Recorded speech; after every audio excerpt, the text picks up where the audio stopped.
இன்றைக்கி எங்கள் வீட்டுக்காரங்க நொங்கு வாங்கிட்டு வந்து என்கிட்ட கொஞ்சம் சர்பத்து போட்டு கொடுமான்னு சொன்னாங்க.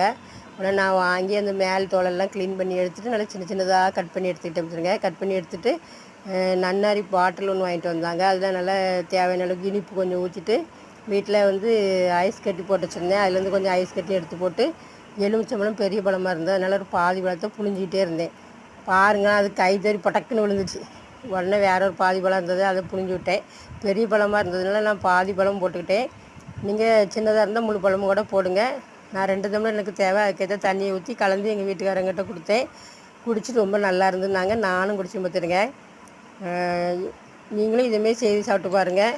ரொம்பவே நல்லாயிருக்கும் இந்த வெயிலுக்கு.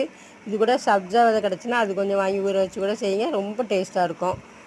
இந்த மாதிரி தான் வெயிலுக்கு நம்ம இந்த மாதிரி நொங்கு அது மாதிரி சாப்பிட்டு தான் உடம்ப கொஞ்சம் குளிர்ச்சிப்படுத்த வேண்டியது இருக்குது. அடுத்த வீடியோவில் பார்ப்போமா. பாய் மக்களே, இந்த வீடியோ பார்த்ததுக்கு ரொம்ப ரொம்ப நன்றி.